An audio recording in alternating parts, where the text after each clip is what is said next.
First the price hike, now this. Sony, what are y'all doing?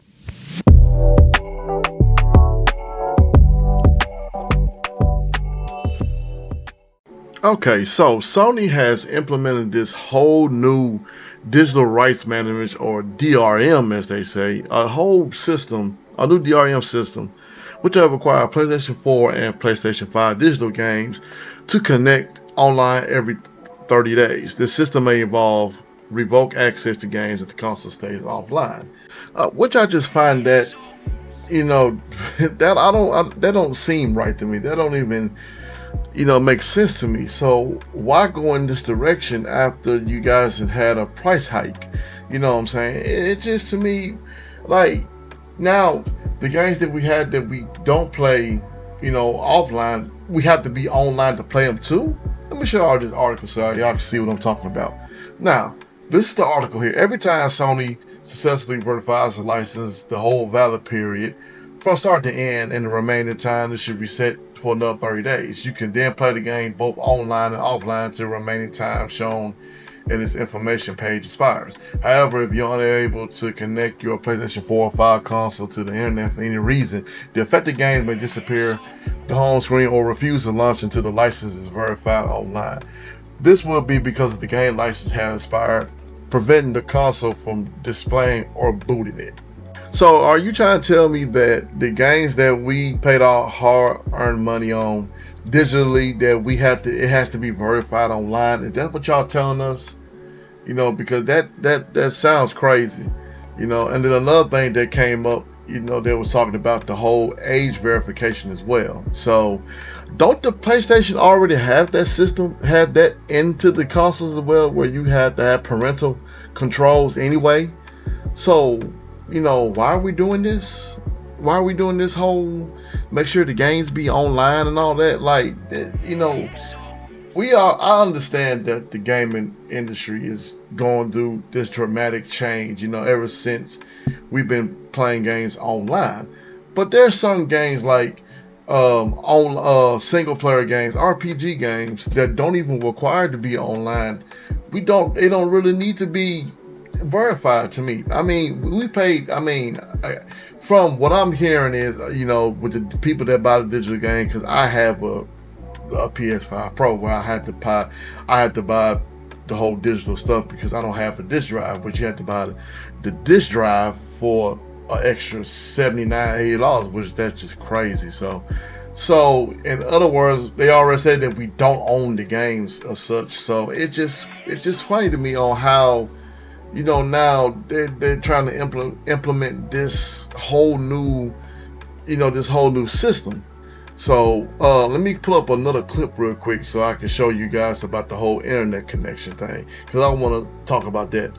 All right, so once the internet connection is restored, the game should re-verify the licenses and launch normally.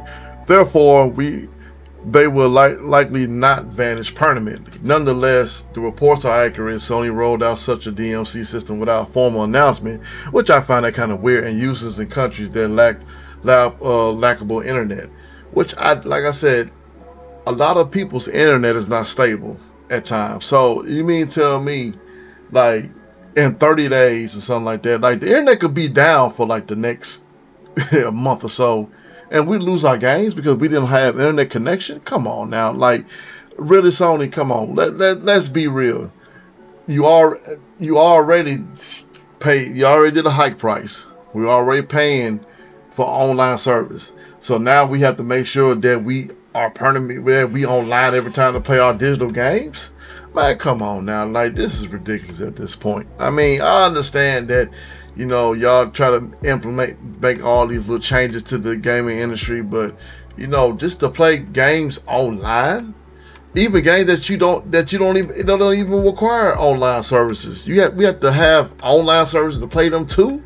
So we already technically don't own these games. So I don't understand why the change. So, it's just crazy to me that, they made this announcement. I mean, they made this without really just telling us this, first going forward.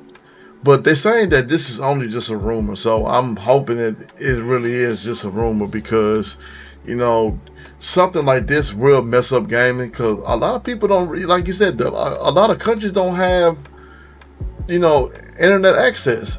So you really you shorthanding yourself. Like, you trying to set, now you already trying to sell these consoles at a high price.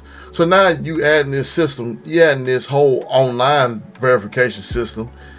You really just shorthanding yourself. You're really playing yourself if we put it in that way. So, you know, to me, this is not a good idea. I really wouldn't recommend them to do this. I'm hoping, like I said, they're saying there's a rumor.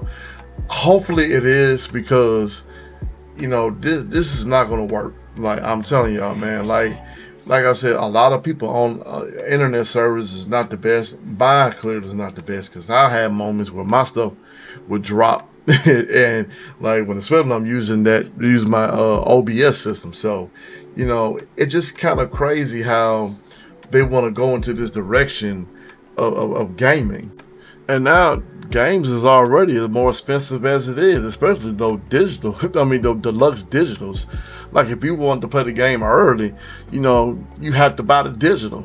So I could buy a game digital, and then if I don't have the proper or whatever internet service, I could permanently lose my game.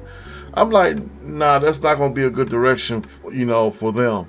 Especially Sony, y'all gonna have to fix that. I'm just gonna be honest with you guys. That's not gonna work. I know that's not gonna work. And like I said, I have a PlayStation 5 Pro, and I don't even approve of this. Not at all, man. So hopefully they make some kind of announcement and they just say that this is only just a rumor. But to be honest, I think they're trying to do this anyway. You know, they want people to have online services and all that, even for games that don't even, you know, they don't even need online services. I mean, especially single player games. I mean, what's the point? I'm not playing with nobody else. I understand if it's Call of Duty or, you know, Battlefield or Diablo or any RPG game that, you know, that will have, you know, the online service, that need the online service. So hopefully, let's just see what Sony gonna say about all this, and hopefully this is only just a rumor, because if they truly going in this direction of, you know, gaming moving going forward, it's gonna make Sony look bad, and PlayStation too. So, and you know, it just, and to me, honestly, it's just not a good direction. So, you guys comment below. Tell me what you guys think. Do you think this is a good direction, what they're doing? Because me personally, I don't. It's not a good direction. You know, they're really. It's not going to really help them out in their sales and things like stuff like that. It's not going to help, especially after that price hike. So, you know, just tell me, guys, what y'all think. Tell me what y'all, you know, what y'all thought process about this, and, you know, and do you think they need to, you know, yeah, what should they do? Like, because this is not, this ain't it. So this ain't it. So, but for anybody that is new to the channel, you guys hit that like button, hit that subscribe button, hit that notification bell, and stay tuned to the latest content. And yeah, man, this don't look good. This is not a good direction for Sony to go. You know, especially for me, and I've been rocking with Sony for a long time, for, you know, for over 10, it's been 10 years. So for them to go into this direction, you know, it's just crazy to me. So, but anyway, guys, man, that's all the time I got for y'all, man. Y'all stay tuned for more Sham the God Speaks videos, and I'm out. Catch you guys on the next one.